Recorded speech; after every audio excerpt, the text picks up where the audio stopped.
This was probably the most technical part I've done or approach that I've had. I always thought if I ever found him, it would just be me and him in an alley. A lot of complexities. Oh yeah?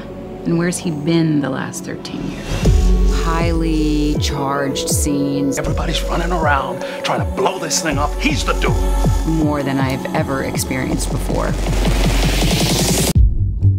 LAPD just found an unidentified female body in a garage dumpster. What are we doing here, guys? Thank you so much for this interview. Oh, you're sweet, of course. And thank you for being part of ArcLight Stories. Probably with each project, something makes you feel proud about it. What makes you feel proud about Secret in Their Eyes? The accomplishment of it as a community. Small-ish group of people and a lot to try to accomplish in each day. B-marker. Everybody came into it just game and ready, and there was a surprising amount of fun in that, in creating all this darkness. That is surprising. I mean, there's nothing bigger than a parent losing their child. So. Right. What is it? It's Carol. It's your daughter. What? Every writer writes their tail off and hopes to get a great cast. I did. Every director hopes that they have their actors show up and just crush it. Where were you and Bumpy yesterday? Jesus, did I just stutter? Don't ever say her name again. I did. And they all wanted to be there. I got lucky. I can't have you question him. You're letting him go, aren't you? He's guilty. We can't just let him walk. Only a quarter of popular films star a woman in a lead or co-lead role. This one does, and so it stands out. 25%? 23%, actually. Really? Otherwise, it's men. Well, when I wrote Julia's part, it was a man. It was, the character's name was Mitch Cobb. We heard that Julia was looking for a part she could disappear into, so I called her agent and said, it's a man, but I'll make it a woman if Julia Roberts will do it. How hard was that, to switch the gender? Shots fired. Oh, it was easy. She wanted to change the identity of the body in the dumpster. It was no longer someone's wife. It was now going to be her daughter. And the rest of the thing was just changing he to she in the script because she didn't want any behavioral changes to the character. She played Jessica Cobb exactly as Mitch Cobb had been written.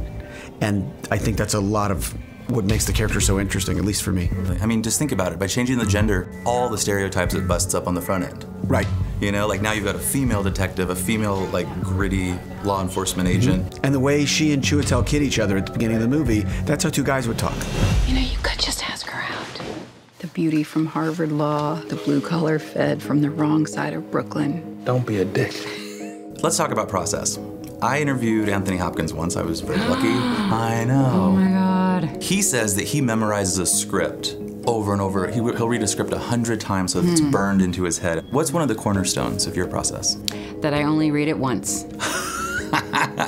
Are you serious? Yeah. You only read a script once? All the way through. Wow. Passions are like maps. I'm processless, and I kind of just make it up as I go along each time. Anything in there show a predilection for violence?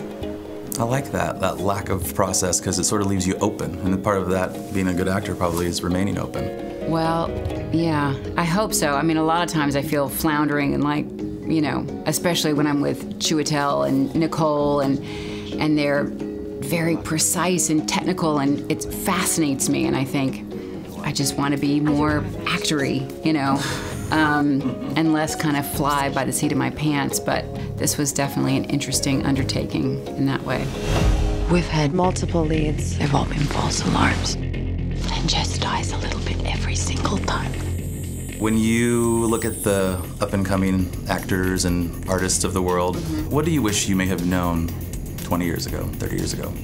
In the beginning, I had an overwhelming sense of politeness, you know, taught by my parents and part of how I was brought up, that I think didn't necessarily always serve me. So maybe I would have been less polite in a nice way.